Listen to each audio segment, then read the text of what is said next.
Барилгад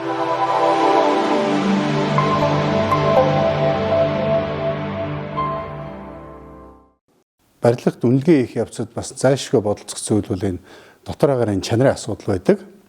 Яг хүн бол ерөнхийдөө ойролцоогоор нэг 13-аас 20 кг хүртэлх агаарыг өдөртөө хэрэгэлдэг. Өөрөөр хэлбэл оруулаад гаргадаг гэсэн үг. Тэгэхээр энэ бусад хүчин зүйлүүдээс өөрөөр хэлбэл хоолч гэдэг юм уу, ус ундаанаас илүү бас хүн жохолчилж авч үзэх ёстой зүйл. Тэгээ агаар бол нөгөө нэг бидний яриад байдаг утаа бол зөвхөн нэг л хүчин зүйл. Өөр маш олон бохирдуулагч бодисууд байдаг. Тэгэхээр тэр болгоныг бас бодолцож үзэж яавал би илүү цэвэр одоо эрүүл орчинд байх вэ гэдгээ бодолцох ёстой юм. Тэгээ бид нар дийлэнхтэй дотор агаарын чанарыг үзүүлэхэд хит хитэн голлох үзүүлэлтийг авч үздэг. Мэдээж температур чиглэлгээсээ гадна яг утаатай холбогдоод хүссэн өсөөгөө бид нар нарийн тоосонцор буюу PM2.5-ыг үздэг. За мөн түнчлэн дэгдэмхийн органик нэгдлүүд буюу VOC-г буюу тэрний зарим одоо бүрдүүлэгч бодиснуудыг бас тухайлан авч үздэг. За энэ бодисууд маань үндсэндээ нөгөө нэг барилгад нэг ялангуяа дотор засалт хэрэгжилж байгаа шалны баркет, хулдаас гэдэг юм уу нөгөө эмүүс будагнаас маань хамаарч байдаг. Тэгэхээр зайлшгүй бас энийг хэмжиж тодорхойлж нөхцөл байдлыг хянах ийм шаардлагатай байдаг. За энэ жилдээ багтаагаад бас манай барилга хот байгуулалтын дотор агаарын чанарын үнэлгээний стандартыг бас боловсруулж гаргахаар ажиллаж байгаа. За яг одоохондоо бол үндсэндээ манайд яг барилгын дотор агаарын чанарт тохирсон үндэсний стандарт гэж байдгүй. Илүүтэй бид нар дэлхийн эрүүл мэндийн байгууллагын зөвлөмж болгосон эсвэл Европын холбоо, Америкийн нэгдсэн улсын дотор агаарын чанарын стандартуудтай харьцуулах байдлаар үнэлгээнүүдийг өгж явдаг. Тухайлбал энэ багж байж байна. Энэ багж бол дотор агаарын чанарын үнэлгээг хийдэг. Гэхдээ хийхдээ илүүтэй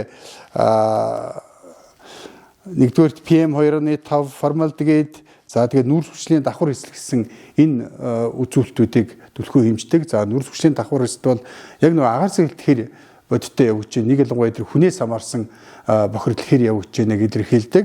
Мэдээж PM2.5 бол бидний түгээмлэгдэх утаатай холбоотой бол формалдегид буюу мөн TVOC гэж нэрдэг нийгдэг дэмхэн органик нэгдлүүд бол нөгөө бохирглж байгаа барилгын материалтай чин холбоотойгоор илүү түлхүү илэрч гарч ирдэг. За энэс гадна одоо бас засвар хөдөлгөлт бодисуудыг хэмжих ч гэдэм үү өөр олон төрлийн бодисуудыг хэмжих юм боломж болцоонууд бий. Гэхдээ зүгээр илүү хялбар хямд аргаар хэмжихэд бол энэ төрлийн багшнууд бол хангалттай одоо хүртээмжтэй байдаа гэж ойлгож болно. За мэдээж яаж бууруулах вэ гэдэг асуудал гарна.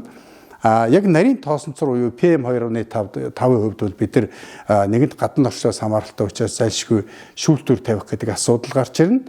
Бусад бохирдуулагч бодисуудын хувьд бол ерөөсөө л агаар сэргэлт байдаг. Агаар сэргэлт сайн явагдах юм бол тэр бодисуудын агуулмжууд, өрөөнд доторх агуулмжууд буурч байдаг.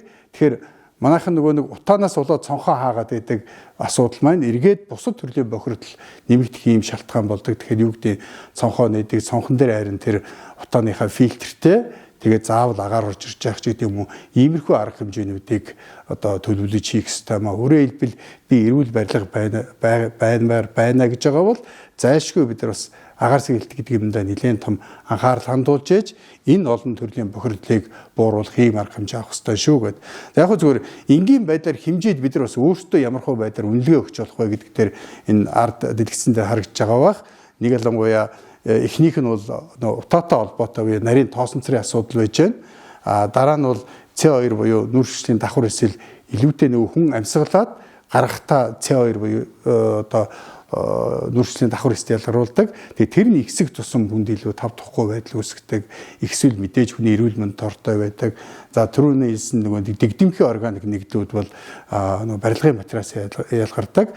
Нэг ялангуяа манай орны нөхцөд чанаргүй барилгын материалууд, дотор заслын материалууд их орж ирдэг. Тэнд агуулгадж байгаа дэгдэмхийн органик нэгдлийн агуулмжууд маш өндөр байдаг учраас эргээд хүний эрүүл мэндэд бас айгүй муугаар нөлөөлдөг. Тэгэхээр энэ үзүүлэлтүүдэд давхар хянахын тулд бидэрт ийм багшнууд хэрэг болдог. Тэгэхээр энийг хэмжээнд нь барихын тулд хамгийн эхлээд агааржуулалтаа буюу агаар сэргэлтээ сайх ёстой л гэж зөвлөдөг. Тэгэхээр яг ийм хэмжилтүүдийг бол бас 8-аас 24 цагийн хугацаанд хийгээд 8 болоод 24 цагийн дундаж утга гэдэг утгаар нь одоо яг энэ үзүүлэлтүүдэд жишиж харьцуулт хийдэг. Тэгээс яг нэг их байгаа үед нь авчаал энэ өстө болохоо байж гэдэргээд бас нэг тийм одоо юу гэдэг нэг одоо шууган дэгдээгээд байх асуудал биш. Яг олон улсын стандартн дээр ч тэр үндэслэгтэр тэр 8-аас 24 цагийн дундаж үзүүлдэг шаардлагууд байдаг учраас тэрүүгээр харьцуулах ёстой л гэсэн юм байж байгаа.